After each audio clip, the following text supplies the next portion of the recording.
So my name is Pete Rogers, and I'll be the host of this Wrexham.com general election debate. We're here at the Glyndwr TV studios today, so our thanks first of all go out to the students and the entire technical team for working their magic and for allowing today to happen. So invites to this debate went out to all candidates the morning after nominations closed. At the previous Clwyd South debate, we had a full house, but sadly that is not the case for Wrexham. So we just want to read out this statement. So shortly before this debate, Conservative candidate Sarah Atherton told us she will not be attending due to a visit to Wrexham by the UK Health Minister. So due to that, we won't be debating Conservative policies as much, obviously, because Sarah isn't here to voice her opinions. You're here. Tell you what I think about Tory policies, if you like. I think we all can, actually. We might wait. But obviously, if there's something that needs to be debated, we will do. So without further ado, let's meet those who have been able to join us here today, hoping to be your representative for Wrexham. So over here we have Carrie Harper of Plaid Cymru. We have Duncan Rees representing the Green Party, Ian Berkeley-Hurst representing Brexit Party, Tim Sly, Liberal Democrats, and Mary Wimbury of Labour. We're going to encourage a healthy debate across a lot of topics that have been dominating the headlines locally and nationally. I don't think you'll be surprised to know that we are starting with Brexit. Obviously Brexit means Brexit has been the mantra of the past 3 years, but what does Brexit mean to you, your party and Wrexham going forward? We'll start with Carrie and we'll come down this way. Well, can I just start by saying I think it's an absolute disgrace that the Tory candidate isn't here. Okay. One thing about doing any job is you've got to turn up. It's pretty basic, really. So to have somebody not turn up to defend their policy platform and their government's record, I think is totally disrespectful to the people of Wrexham. So that's the first thing I'd like to say in this debate. On Brexit, look, we were told a lot of things in 2016, weren't we? Mm-hmm. We'd have access to the single market and the customs union. We were told the deal was going to be easy. None of those things have turned out to be true. Okay. And they've turned out not to be true because nobody defined what leave meant. So there's been a lot of confusion since then. So our party's policy is to have a second referendum when we know what a Brexit deal looks like, with Remain on the ballot paper as well, so we can finally move forward. Okay, good start there. So Duncan, we'll move straight along to yourself. What does Brexit mean for yourself, party and Wrexham going forward in your mind? Okay, and can I also agree with what Carrie had to say about the Conservative Party? You can agree. Representatives, but they do seem to be rather making a habit of not turning up at things at the moment, so it's not entirely a surprise in that sense.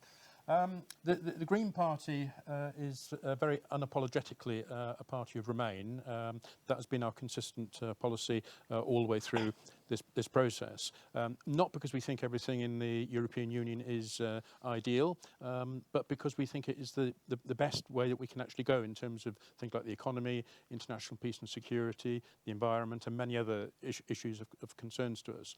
We do recognise some of the many factors which cause people to vote leave, including dissatisfaction with their representation at Westminster, poor social conditions, the state of the economy, jobs, and many other issues. So we don't dismiss the people who voted to leave, but we do believe that leaving would create economic uncertainty in our country, damage us economically, and damage people's well-being. So we're in favour of a confirmatory people's vote to decide between a viable Remain option or leaving on whatever deal is negotiated.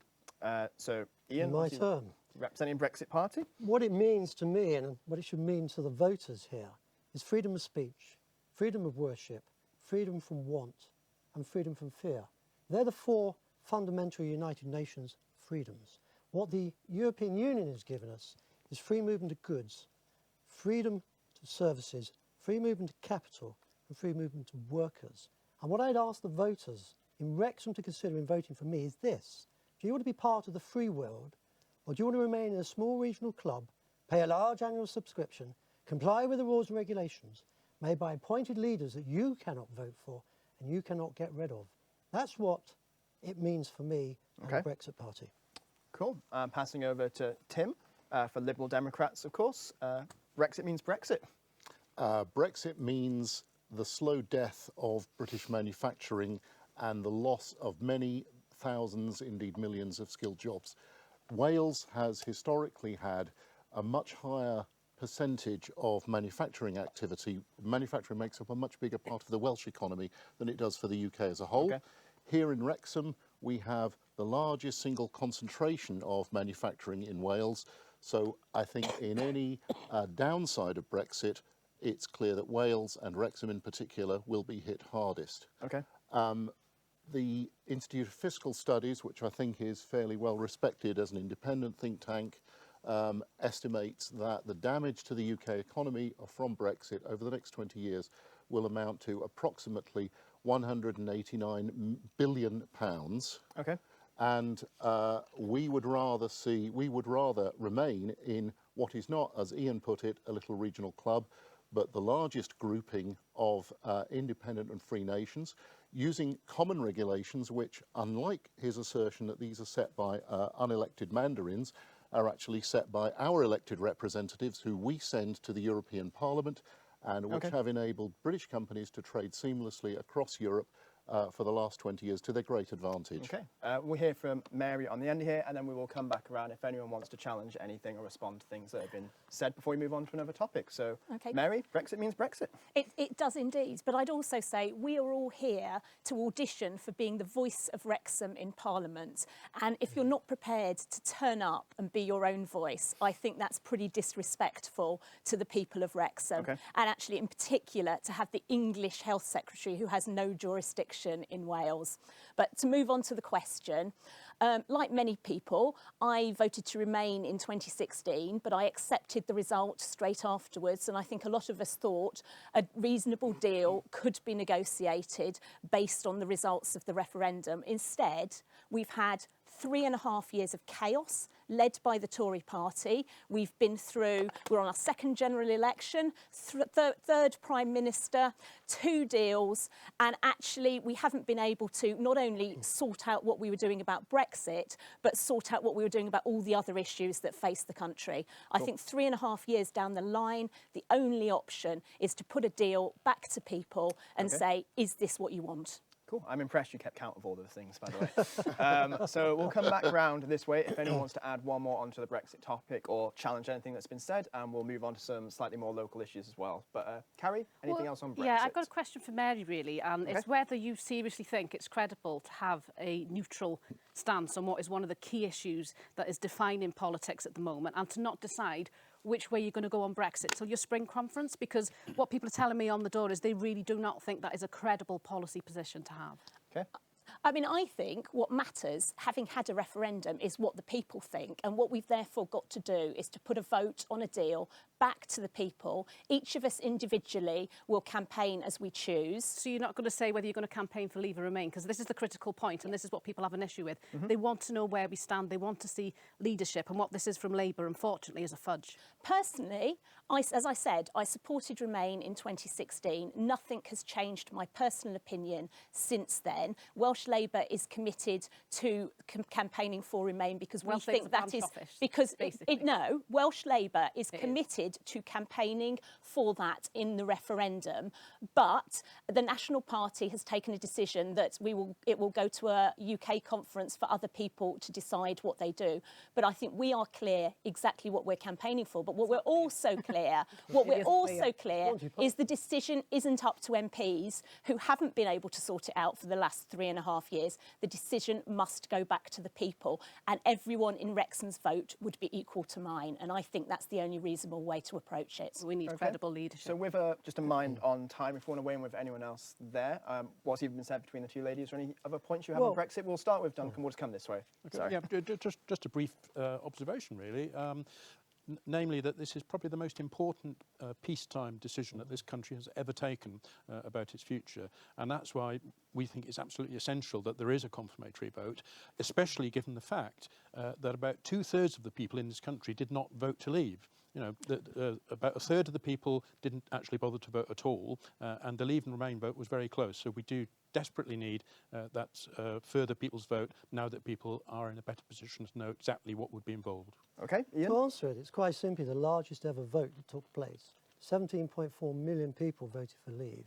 If you look at the Liberal Democrats' position, Paddy Ashdown said 1 or 20% we will honour it.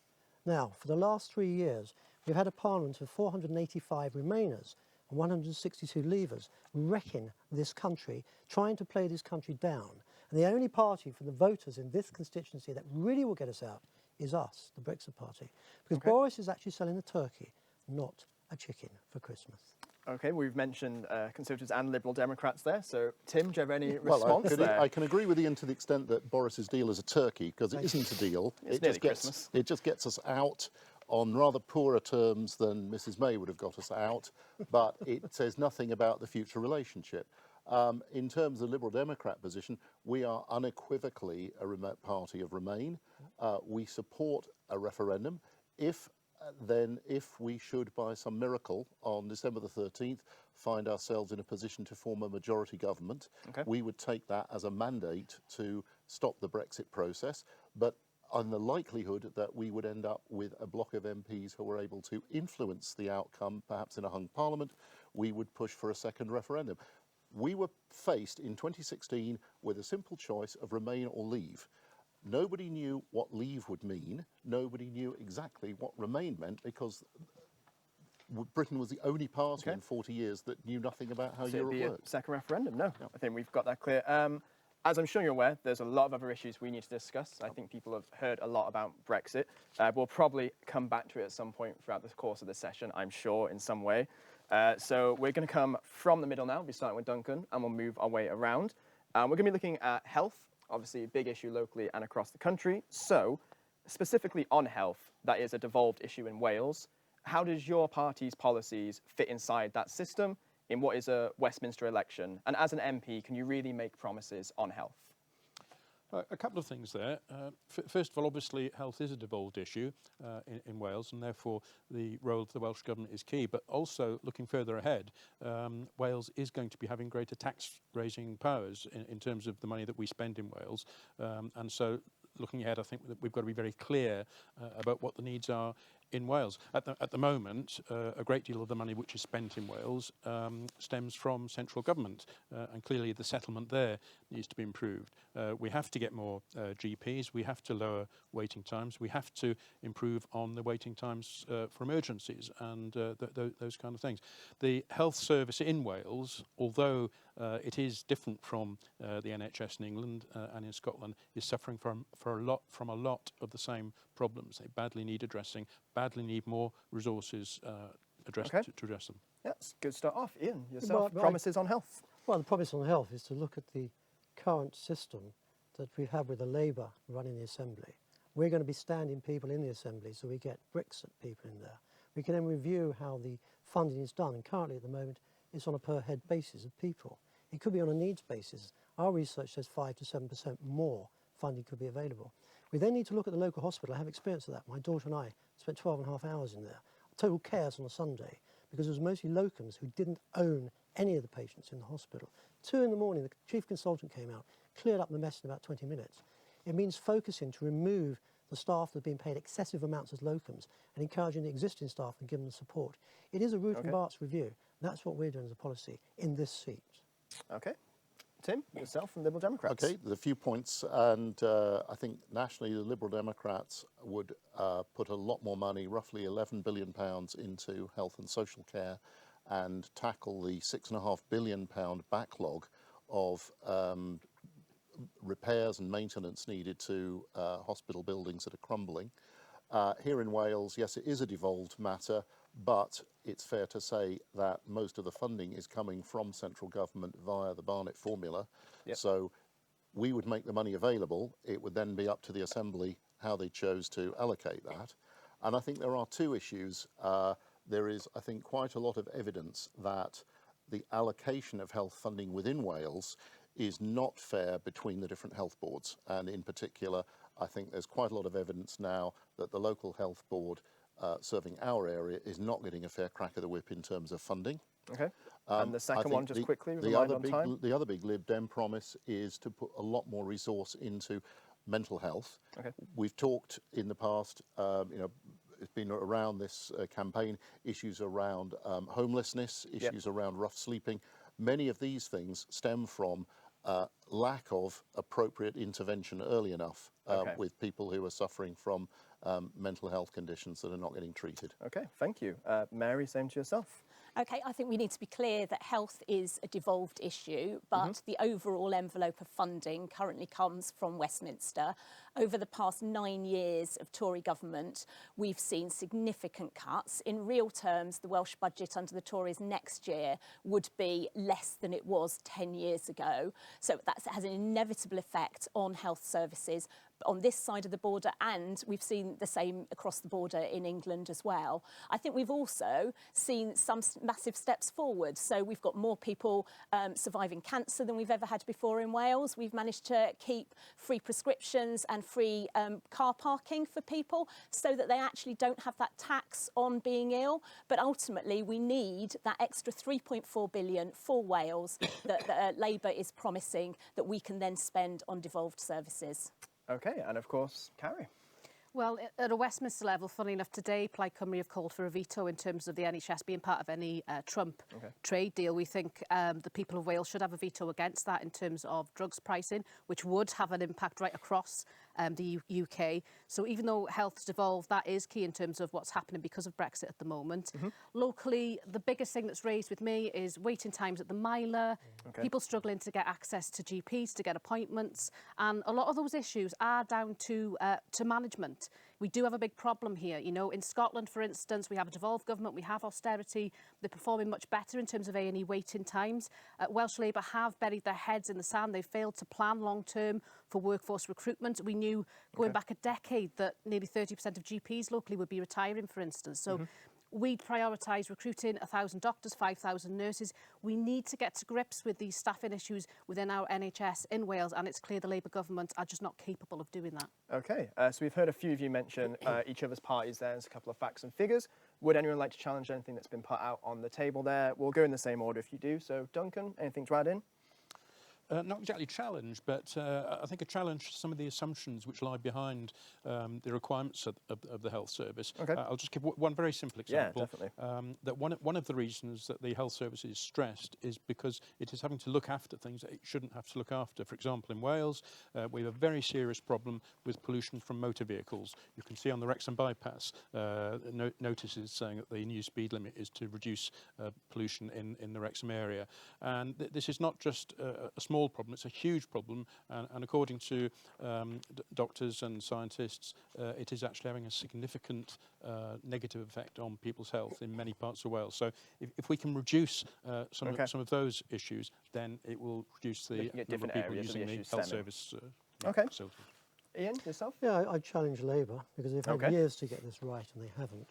If you look around the country, Scotland has got problems with its national health, as Andrew Neil managed to pull out in an interview. He certainly hammered the Lib Dems in an interview and pointed out none of the parties really care about the healthcare in this country. What we have to do with the voters is have a real debate about what it's going to cost. So it's not just the healthcare. There's the adult care where people are caring for people at home. That currently isn't being addressed. It's down to the individual to fight to get the funding. If we reverse the law and said the funding is automatic unless the health service can prove they don't need it, we'd actually change that area and remove a lot of burden, because the NHS picks up these people when they fail at home. So this is where we're coming from as a party in this seat. So before I come to you, Tim, I do think it's only fair if Mary wants to respond to that, because obviously Labour's been mentioned by name there, and then we'll finish off on yourself, Tim, with that. Sure. I mean, what I'd say is if we think back to the end of the last Labour government in 2010, we did not have these problems with waiting times, and therefore we have to say it is down to Tory austerity and Tory cuts. We need to do what we can to take pressure off A&E and pressure off GP services. Under the Welsh Government's Social Services and Wellbeing Act, we've seen the new community collaborative established in Wrexham, which is actually doing that, providing a one-stop shop for many services which will be able to keep people out of A&E. And I'd actually find something to agree. We did it. Harmony. In terms of the pressure on social care services as well, it's the sector I currently work in, and I know the pressure that's there in terms of actually being able to reward the workforce, recruit and retain a workforce, and therefore provide those services and enable people to stay in their own homes or in care homes for as long as possible and keep pressure off. Yeah, of course. Yeah, if you just make it a quick reminder of time. No, I have been a carer until this month for my mother, and I know exactly the problems. that you have if you're trying to keep somebody at home. And the NHS has to change. Okay. It's as simple as that. So we'll come back to Tim, and then we'll finish with Carrie on this Two issue. points I wanted to pick up on, and Yeah, again, of course. probably the only thing I'll agree with Ian on tonight, but we have We've done it, for though. years we've had this myth, this self-delusion in this country that we can have Scandinavian-style standards of health, social care and welfare provision on North American levels of tax. And we can't. And you have to have a national debate now to decide, are we going to fund these services properly and be prepared to pay for them? And the Lib Dems have proposed a penny on income tax to cover properly providing the money for health and social care, or are we going to say that we go the way of the USA and people at the bottom of the pile go without adequate health care? Okay. The other thing I wanted to pick up on very briefly, of course, which is a point that Carrie made about drug pricing in any US trade deal.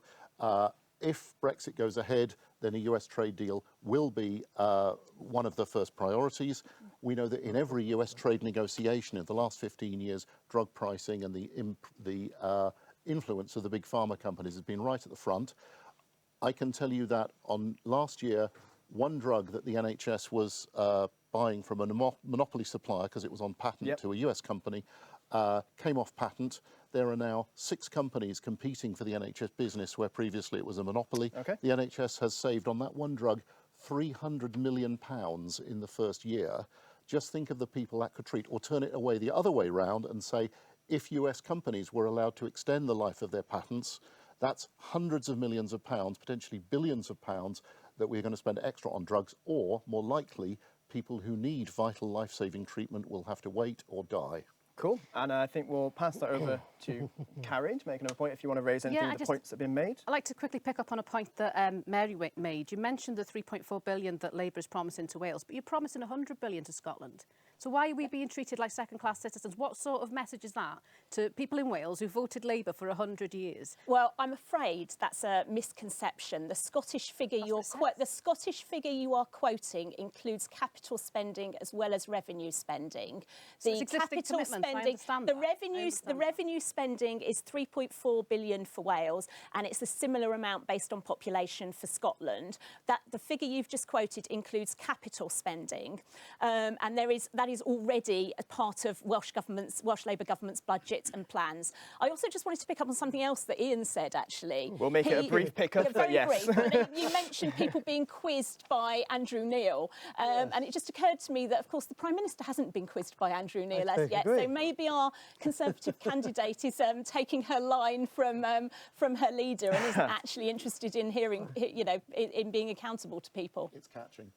No, well, we're all here and accountable. I think it's so too busy trying to put their chicken in the oven, aren't they? Yeah. And they've just got it totally wrong. Yeah. And they're going to come out with a massive turkey, and the voters in this constituency and all over the country will pay the price. I'll just pick up one thing about Labour. If we make it brief, then we'll go on to our next topic rather than talk about cooking. There's no money in the pots. So Labour has to come and tell you how they're going to change going forward.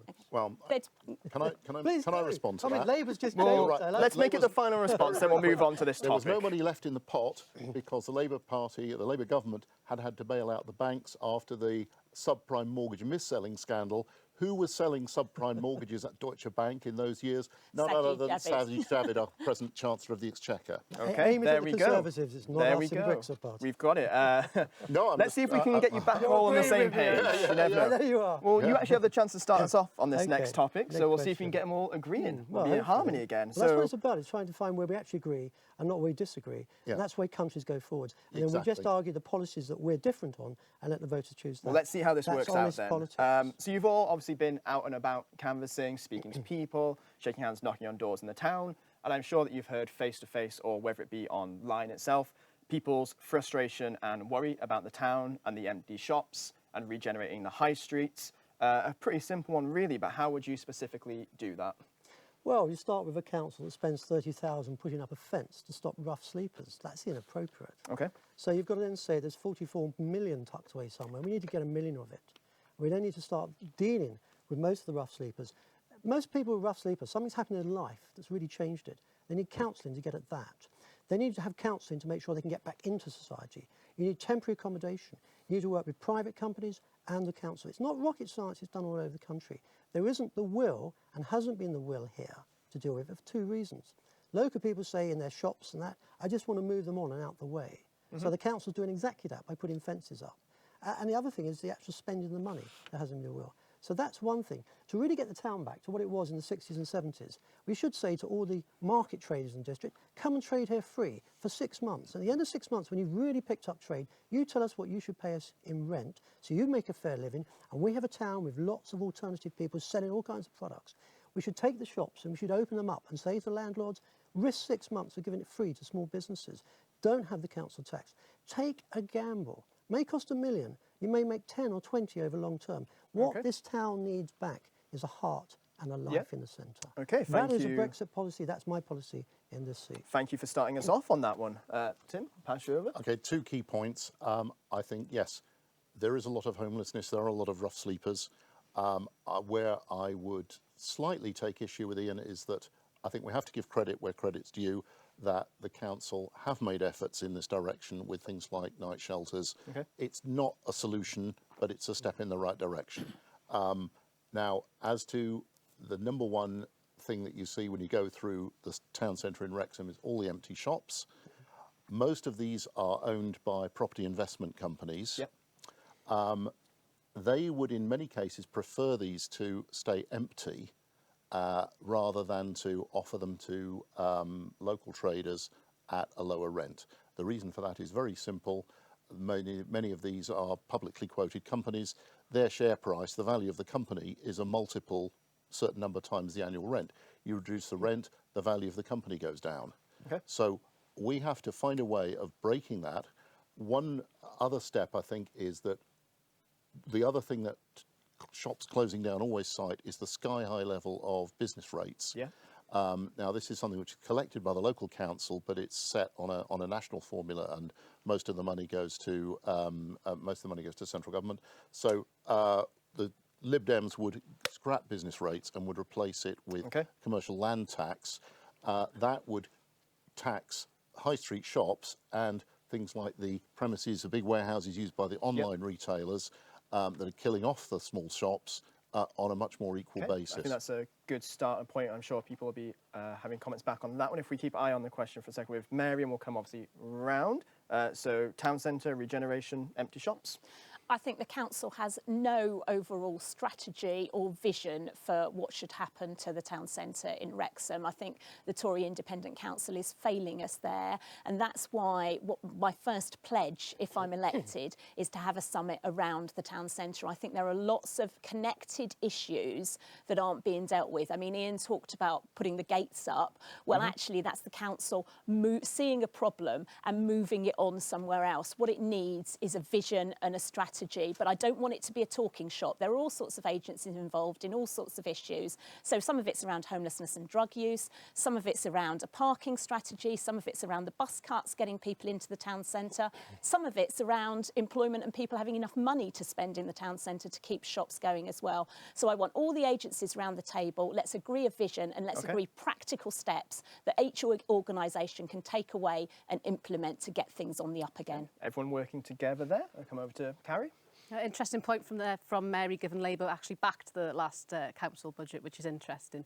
Back to the town centre, in terms of empty shops, this is something that gets raised all the time, and I live in Wrexham, I've lived here all my life. It's something that people always raise in terms of a sense of loss in how the town centre's declined. We need to reform the business rates system. We need to get rid of this premium rateable value on town centres. The income levels and footfall aren't there to justify that anymore. We need a 2-tier rating system so that out-of-town retail and supermarkets pay a little bit more and smaller businesses pay a bit less. We need to celebrate our strengths as well. It's not all bad news. We've got some really strong independent traders. Think of Wrexham Lager, the Fat Boar. Think about some of our smaller traders in the town centre, our market traders, our cultural offer. We've got Team Pawb, Undegin, Scythe Serin. There's lots of fantastic stuff going on, and lots of things we can base Wrexham on and build our strength on going forward. But we have got issues. People have raised homelessness. We need a day shelter in Wrexham.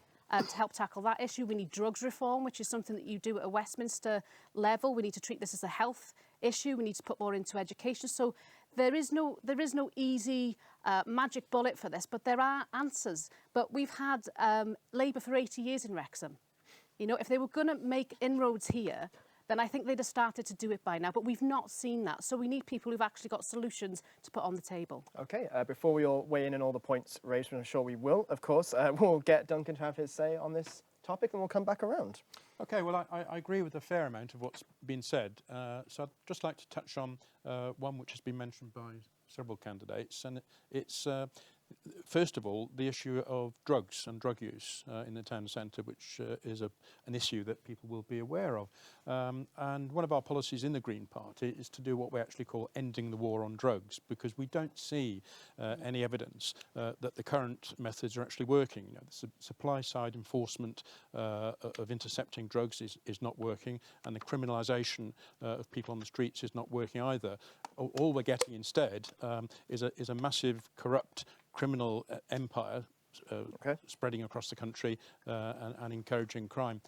So that is one of the things that we would do. And the other thing, I think, looking at Wrexham and people's mobility, is that we desperately need better transport infrastructure, both in terms of the bus services, getting people in and out of the town centre at the times when they want to get in and out, and also rail services.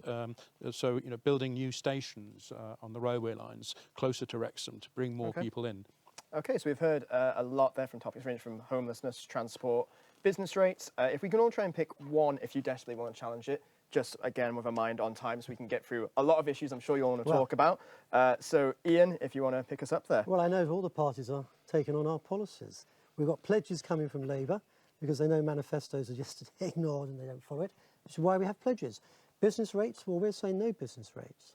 We're saying for small businesses, it goes on the internet. So that actually means all businesses will be better. I noticed the thing on drugs, where you're saying that drugs should be legalised. From my experience, legalising drugs is not the answer. Decriminalised. Well, decriminalising, there's the same difference, effectively. It's not. Okay. But the point is, there isn't the services available to look after people who have a drug addiction to sort those out. More money needs to be spent there. It needs to be better enforcement with the police. They need better resources. No question, the Conservatives since 2015 removed 20,000 police. It needs 20,000, probably more, but it needs focusing. So my point is that most of the parties here today have been agreeing with me and taking my policies, taking our party's policies. Okay. And therefore, from the voters' point of view, vote for Brexit. Vote for the party who really make a difference. We'll see, I guess. So, Tim, do you agree that one you've been... do you agree you've been taking policies? No, and I guess any other points you want to around and No, maybe you can we've take got some of there our first. policies. Well, let's find out. Okay, so I want to pick up on just a couple of the points. Yeah, of course. Yeah, I would agree 100% that the so-called war on drugs has been a total failure, and it's just fueling a massive criminal enterprise. I think we need to treat drugs and knife crime as well as public health emergencies, and the Liberal Democrats would decriminalise most of the Class B drugs, but things like marijuana would be heavily taxed. Now, I know that's controversial, but the idea that you're going to give somebody a criminal record, the idea that people can make vast amounts of money, and let's face it, you know, the things like cannabis that are sold, you know, a lot of it is raised by modern slave gangs. You know, it's utterly horrible, the whole thing from end to end. Okay. The current strategies haven't dealt with that. The other thing I wanted to pick up on is the point that Duncan made about transport. I live in a small village just outside Wrexham. There is one bus service a week into the town. You can come in on a Monday morning, you've got an hour and a half to do your shopping, and then you can get the bus back. How did you get here today?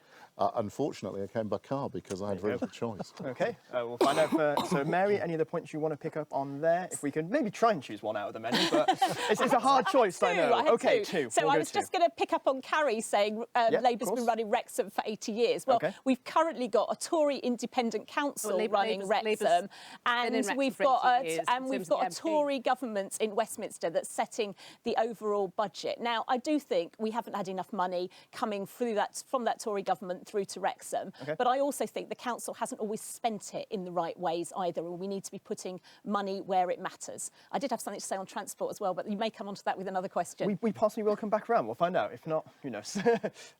Cool. Let's go back around. So, anyone else want to challenge anything said there from your side?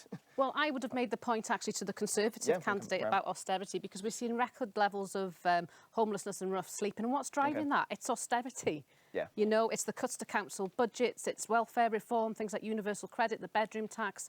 They should be here making the case for those policies that they've inflicted on Wrexham and right across Wales, and they couldn't even be bothered to turn up. I mean, as she obviously isn't here, is there any other points you would like to challenge that have just been raised in the last topic at all? Or I mean, again, I'd say, think back 10 years to the end of the last UK Labour government. We'd actually reduced rough sleeping on the streets to pretty much negligible, and now we've always seen it go up under Tory governments. Okay. And when I'm out talking to people feel they don't like coming into the town centre in part because of homelessness, but equally they feel incredibly sad that we have that level of homelessness, and how can we help people get off the streets? Well, we'll move off from this topic after we just hear one last time from Duncan, I think, and then we'll pass over to the next one. Yeah, just coming back to the drugs issue, I mean, it'd be very remiss of me to actually talk about that and not mention the plan that has to go alongside the decriminalisation, which, as far as we're concerned, it would have to involve the deployment of big resources to actually tackle what is what we see as a health issue and not as a criminal issue. And also, we would like to see more initiatives like what's happened in Scotland, for example, where the Scottish Government has introduced minimum unit pricing for alcohol, which they've already found has resulted in big decreases in the amount of alcohol being consumed and in the incidence of alcohol-fuelled incidents on the streets. Okay, perfect. I think we are going to switch over to another topic there. We debated quite a few things around that. Again, a topic I don't think anyone's going to be surprised to see coming up today, and we are going to be starting with yourself, Tim, on this one. Obviously, climate change has probably been the other big topic that's been covered in the news a lot over the last few years, and it's a response and a large issue in this election.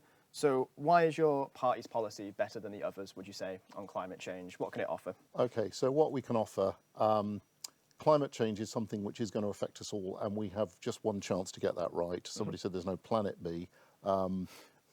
Right now, you've got a lot of people who are at the lower end of the income scale who are living in very poorly insulated homes.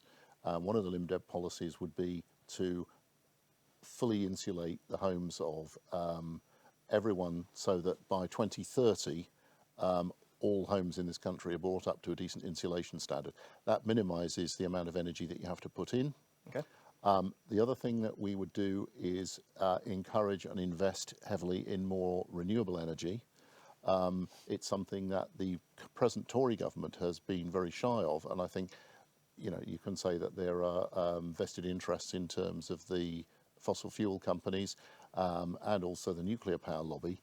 But we're now getting to the point where renewables like solar and wind and the battery storage technology that goes with it, so that you've got the power available when the wind isn't blowing and the sun isn't shining, are now very, very affordable. So the Lib Dem aim would be to have 80% of all energy in this country generated by renewables by 2030 and to be net zero carbon by 2045. Figure and dates to start us off there. Thank you.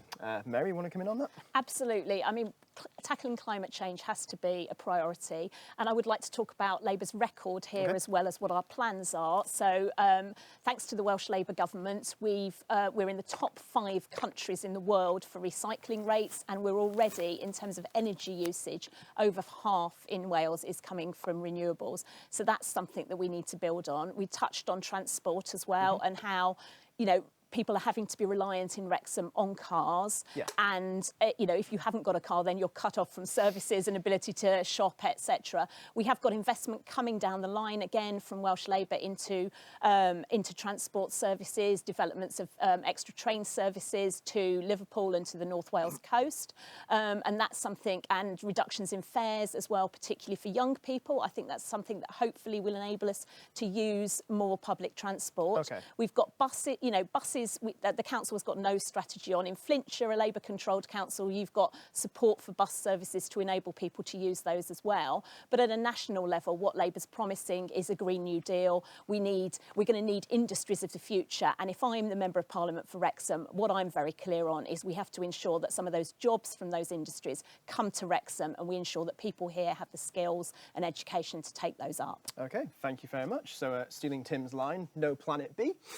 Carrie, forever. Sarah, your policies. Well, yeah, I've just got to chip in as well. The Welsh Labour government has actually been taken to court over air pollution, so not too great across the board there. We'll find out more about that in a moment, I'm sure. But we've got to invest in the jobs of the future. You know, that's absolutely key for Wales. So, and it's a core thread running throughout our manifesto that we would create tens of thousands of jobs in infrastructure, transport infrastructure, but as well on renewable projects as well. We need to see big investment there, because that's where the next generation are going to be finding their work. We're doing a lot of work on this locally as well. I took a climate emergency declaration to Wrexham Council quite recently. That was passed. So we've got to work at all different levels to actually get this done. But we've committed for Wales to be 100% reliable on renewable energy by 2030 and to ban single-use plastics.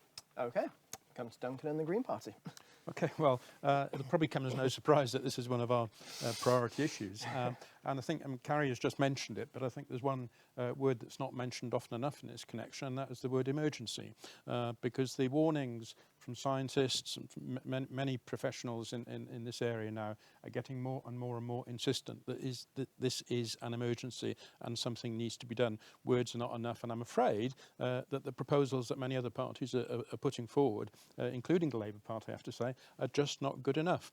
Now, what we're proposing is a £100 billion package of measures to undertake emergency action, which would be on a 10-year basis. So £100 billion every year for 10 years to actually solve the climate emergency crisis. And this would go to pay for things like the complete retrofitting of all houses in the country with things like solar panels and other energy-saving devices, and a clear policy to have all new builds to include not just affordable housing, but housing built with the energy-saving requirements in mind. OK. Now, just give me one to Ian and I'll come back round. OK, I'd like to come back initial on points. Something that Mary Yes, said. so we just do everyone's initial points, so we'll just find Ian's position I there. think all the parties have got it wrong. They talk about big schemes, chucking billions in. What it really needs is the individual to change their lifestyle. And that's what we in the Brexit Party, is what I will push in this community. It starts with planting trees.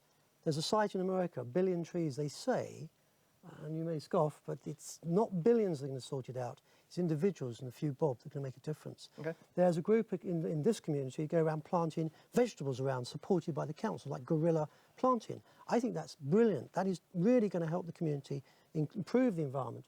And if we plant enough trees and we improve the environment, which is what I'm pushing for, everybody working together, then we will make a difference. Grandiose schemes are fine. There just isn't the billions around. It needs individuals. Schools are now planting trees. They're doing it with the Tree Trust locally. Ian, there's billions for Trident and projects like that, so why isn't there money to sort out climate change and to tackle this? Because the parties that have been running the country until we came along are making the wrong choices. Simple as that. So what do you feel about Trident? Do you think that's a good use of public money?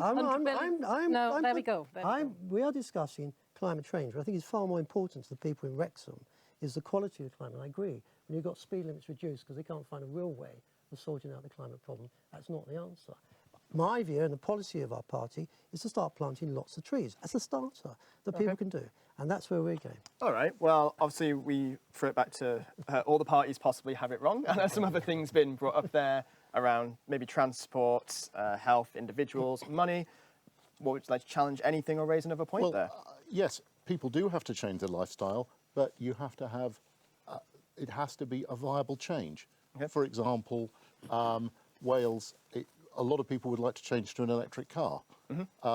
You can't change to an electric car if there's nowhere to charge it up, and Wales has the lowest density of car charging points of anywhere in the country. So if you want to encourage individuals to make those individual choices, then there is a role for councils, for the Welsh Government and for national government to create the infrastructure that can make that happen. Second point is, Ian scoffs at large schemes, but, we as a nation have a responsibility. We can do lots of small individual schemes, but we have to have an overall framework that makes that possible. Whether it comes as one big white elephant project like the huge nuclear plant that's being built at Hinckley, which will probably never be finished and which is going to cost something like £20 billion, and I forget the number, it seems to keep going up the whole time. Or whether it's lots of individual small investments by small companies or local councils or anything, it needs to add up to a big number if we're going to have the impact that's necessary to stop the damaging effects on climate. Okay, so big number, big impact, possibly there. Mary, would you like to weigh anything that's been said? And obviously Labour's been mentioned, so if you'd like to respond. I will do, but I was firstly going to pick up on on what Ian said about it being about individuals.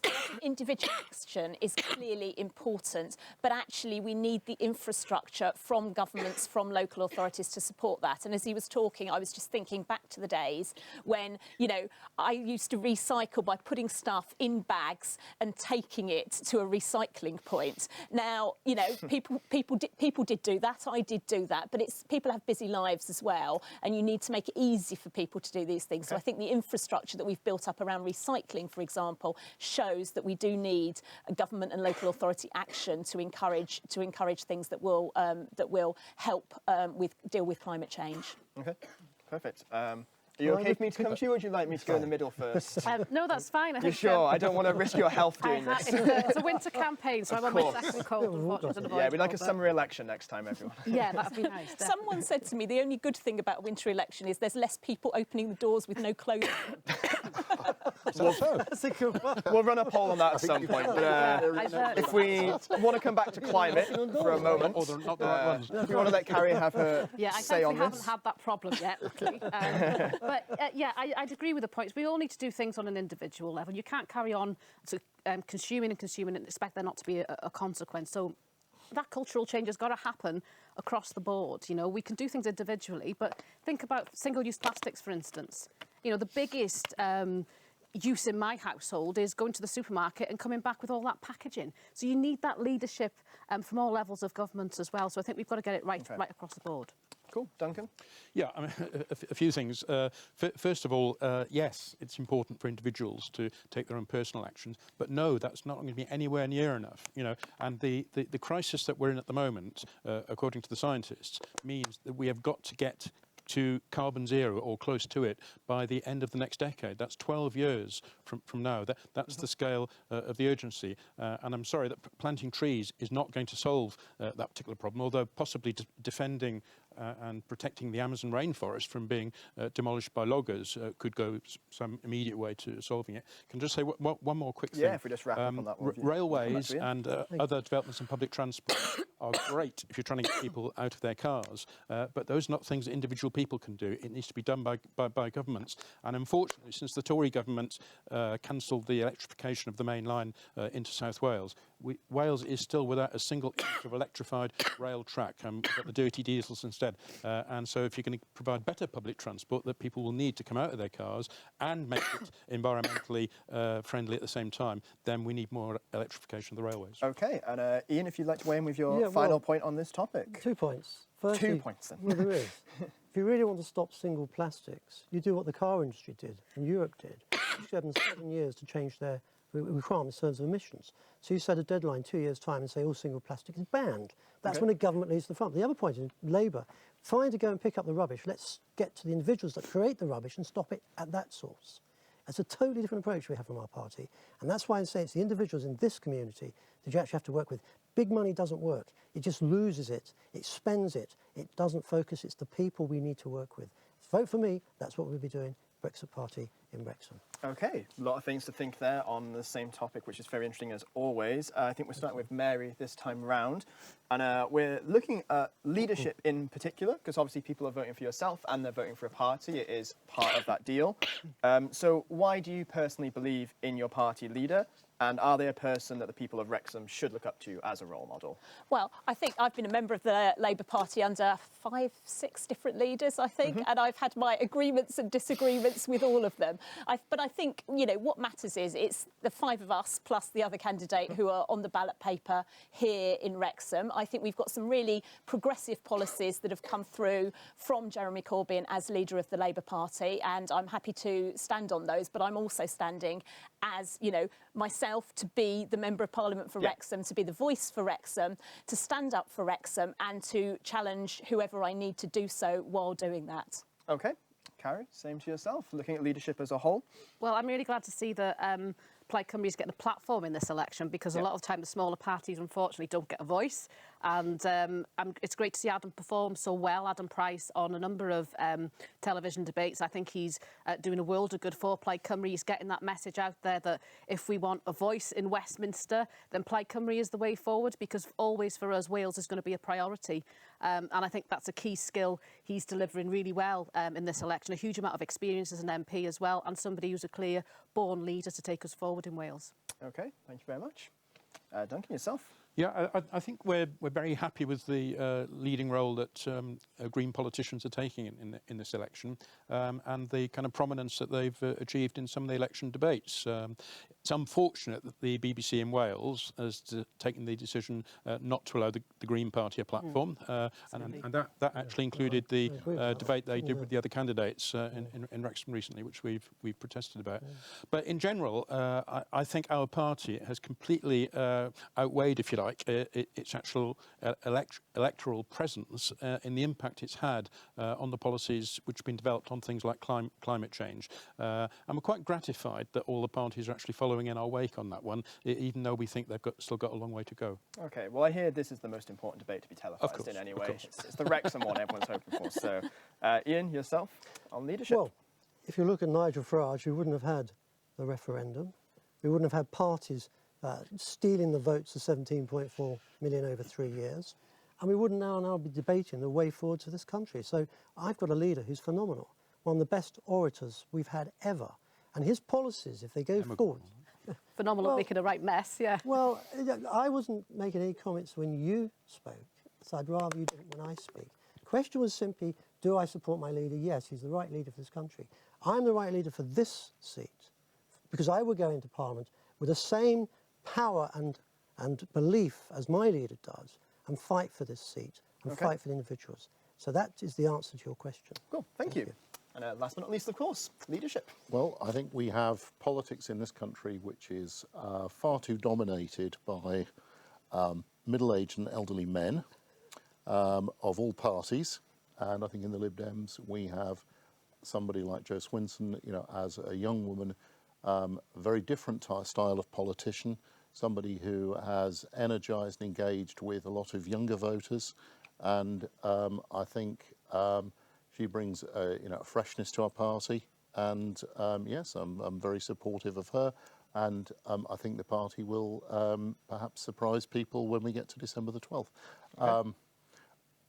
I could make comments about one of the other, but we'll wait until we come back around. Well, why not now? Let's. I mean, we can. If anyone does want to challenge anything about other people's leaders, if that's something you're interested in. Only, Ian's comment. I mean, Nigel Farage is a Marmite figure. People either love him or hate him.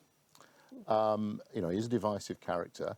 I have to say that a lot of government is about slogging through policies. It's not just about standing there and commanding that something is done. It's learning to work with other people, and it's working collegiately to get things done. And I'm afraid Nigel Farage's record as a member of the European Parliament and his sheer laziness in his non-attendance at committees and the casual way he has treated the work of the Parliament that he is paid to serve in gives us an unpleasant foretaste of what would happen should he ever enter number 10. Okay, we weren't really going to debate on leaders, but I feel you probably want to respond to that. Yes, we can all sling mud. And I'm not slinging mud, I'm stating fact. We can all sling mud, but the point is that man has totally changed this country and focused this country on how strong we are as a country. He has links to America, he can talk to them. He has links to a lot of countries around the world. As our leader, he really can work with the Brexit MPs in Parliament to make a difference. And as I said on the Sunday when I tweeted to all the parties and they taxed me, we all need to talk together to get the country back together. So what he's actually offering is a clear vision forwards. So I find the Lib Dem position not really beneficial to the country. And the voters need to consider that very carefully in this seat. Okay, does anyone else have anything they want to weigh in on leadership, actually? I wasn't expecting a debate on this one, but well, it's an important point. Interesting enough. It's the leaders of each of these parties that are going to make a difference. Actually, I was just going to ask Ian how he feels about Nigel Farage feeling that Margaret Thatcher was the most successful leader we've ever had. Well, you can say she did a lot for the country. She turned the country around and made us a very profitable country. So Margaret Thatcher, for a lot of people, they voted for her. She did something right. And the legacy is where we are now. Well, you don't agree, I agree, and that's fine, fair enough. But the question was, do I support Margaret? Yes, very much. Margaret Thatcher did a lot for this country and turned it round.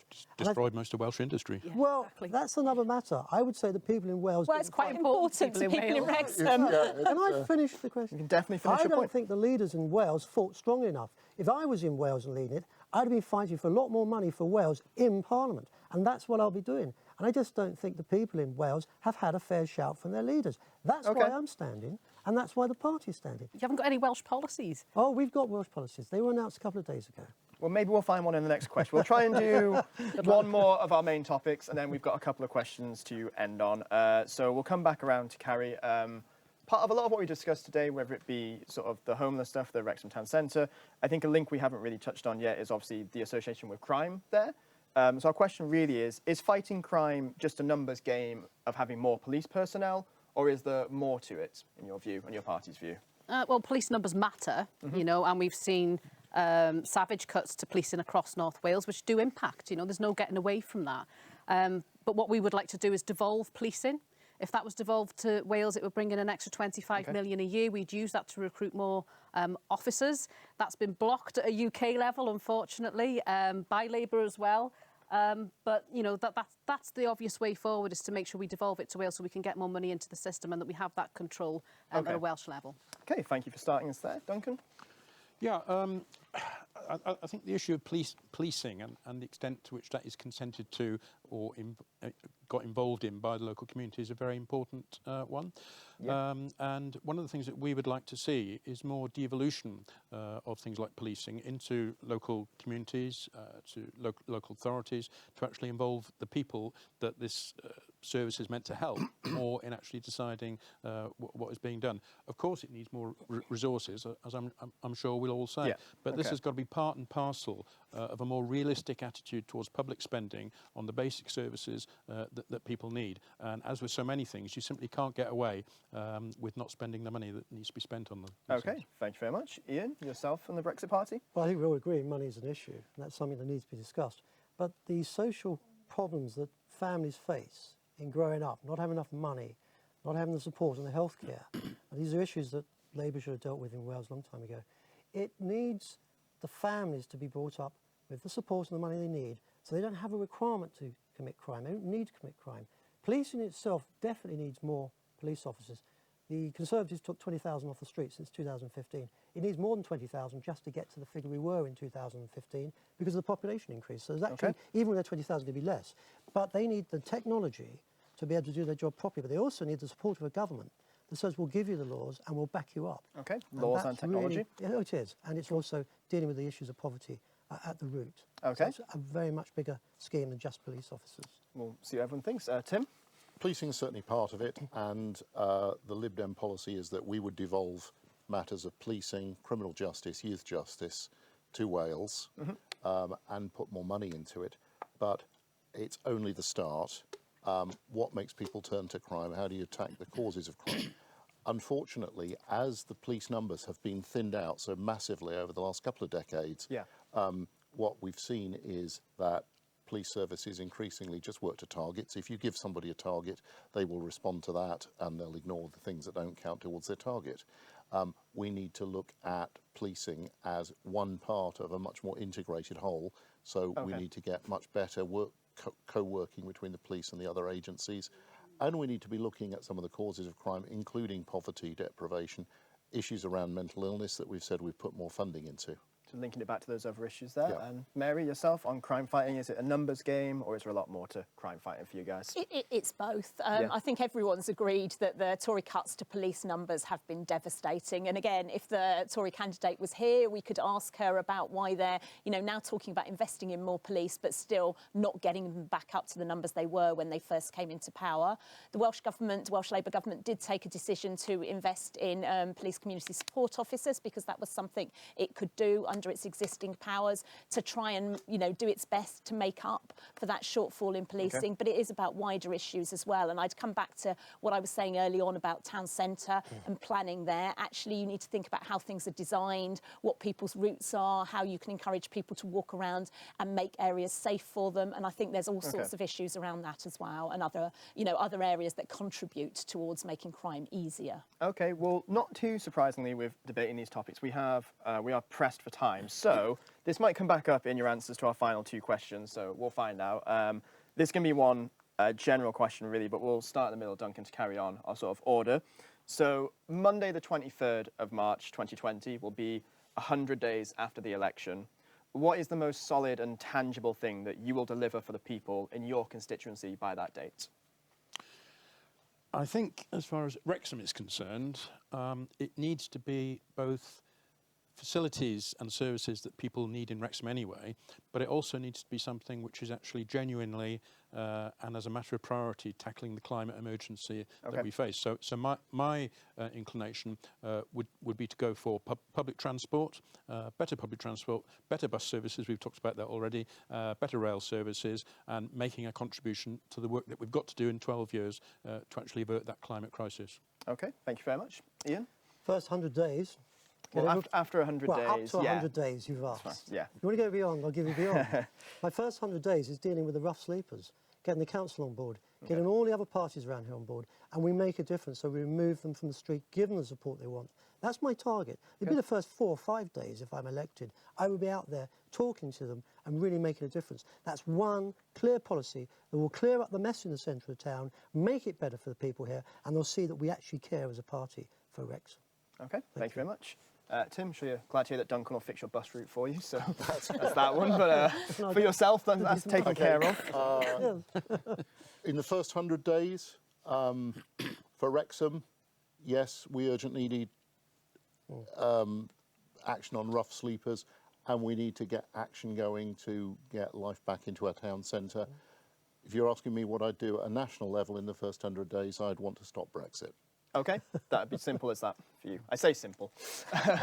Cool. Mary, so again, for yourself, most tangible, solid thing you'll deliver in your constituency. So within 100 days, my town centre summit, that is my first pledge, would have happened. We'd have had practical steps that would be doing some of what Ian was talking about in terms of reducing rough sleeping, but also tackling drug use, looking at plans to improve transport and get those shops up and running, working with new ventures in the town centre like Techniquest moving there, for example, but also I'd hope to be Wrexham's MP with a Labour government in Westminster that would have brought extra funding, 3.4 billion to Wales, to enable us to invest in all our public services, including local authorities, education and health. Cool, thank you very much. And Carrie? Protecting the Welsh NHS from any potential sell-off would be a top priority, devolving criminal justice and policing to Wales, and as well campaigning to make sure we get a fair funded settlement in Wales too. Okay, thank you very much. Precise, clear. So, most debates often end with something that's a little bit soft, like our Christmas present preferences. We're not really going for that one, so just be mindful of who you're carpooling with on the way home, or carpooling even. So, if you're speaking to any voters on the fence, and we're going to start with you, Ian, here, who should they absolutely, certainly not vote for out of your competitors, and why? Anybody that's not going to commit to deal with the rough sleepers. That really is an issue. A town that has the worst record in Wales of people dying. Out of my competitors around it, I think they could all do a good job, let's be honest. But they haven't done a good job in the last 10 years, any of them. And that's why... There's not one you'd pick out of those? No, I wouldn't. It's me for the future.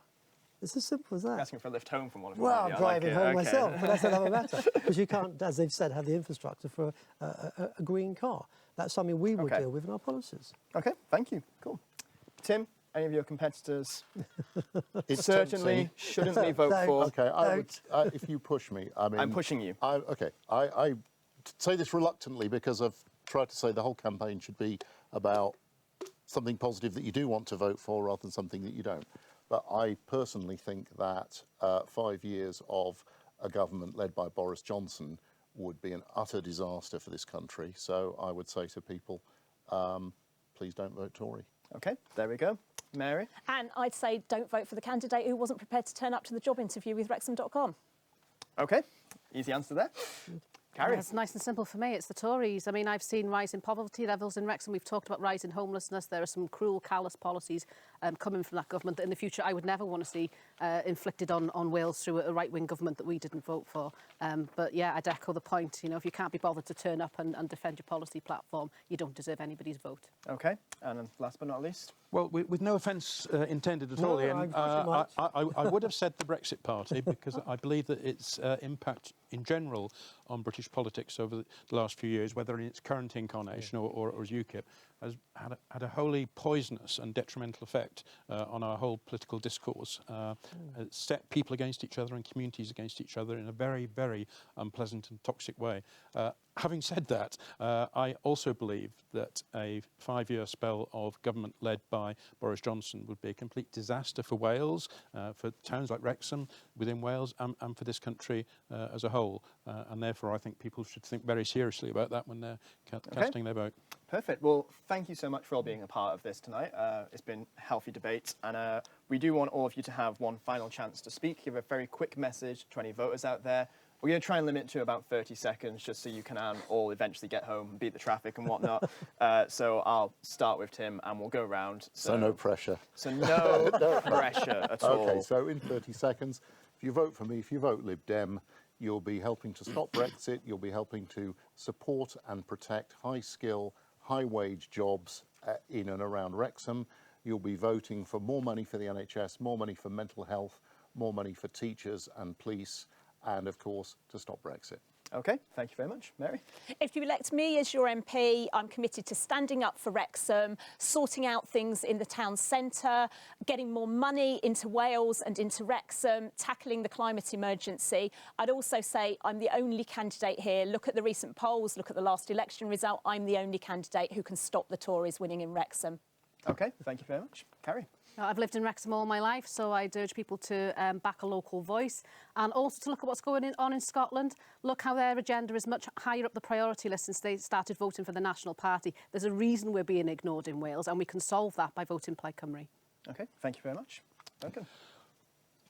What the Green Party is offering is basically the real deal as far as climate change is concerned, and that's the reason why we think people should vote for us. It's particularly important because, as we know, MPs who are elected to the Westminster Parliament generally get elected on a minority of the popular vote within their constituencies. So many people feel that they're not represented. We would favour a system of proportional representation alongside constituency seats so that the real will of the people could be reflected in the candidates elected. And that's why every single vote for the Green Party does count. Perfect. Thank you very much. And last but not least, Well, Ian? I'd ask the voters to vote for me because I have the best chance to change this town. I brought so much advertising in terms of, so much publicity in terms of the press that the town is going to get more of that, and that which will help towards the investment from outside firms, but also because hands-on I have the best policies and the best party behind me. So in Parliament I can actually hold the Conservatives, and I can see that this seat comes out ahead. Okay, thank you very much. And of course, thank you to everyone for watching this. Hopefully it's helped you to make a more informed decision on how you will vote. If you are still undecided or want to hear any of the topics we didn't get a chance to touch on today, you can check out candidates Q&A videos on wrexham.com. Just go to wrexham.com/election 2019. They all got a one-on-one grilling from the team at wrexham.com. And it should be noted, you can also see Sarah Atherton, who couldn't make it here today. Her video is on there as well, if you are curious about the Conservative stance on these issues. So election day is on the 12th, so make sure that you and everyone you know goes out to vote. Please also tune in on the evening of December 12th to discover who is your next MP. And thanks again to Wrexham Glyndwr University, all the wonderful team behind the cameras, sound technology, etc., who've generously helped facilitate democracy in Wrexham here today. So thank you for watching. Thank you for taking part. Thank you. We'll see you really soon. Thank you. Thank you. Thank you.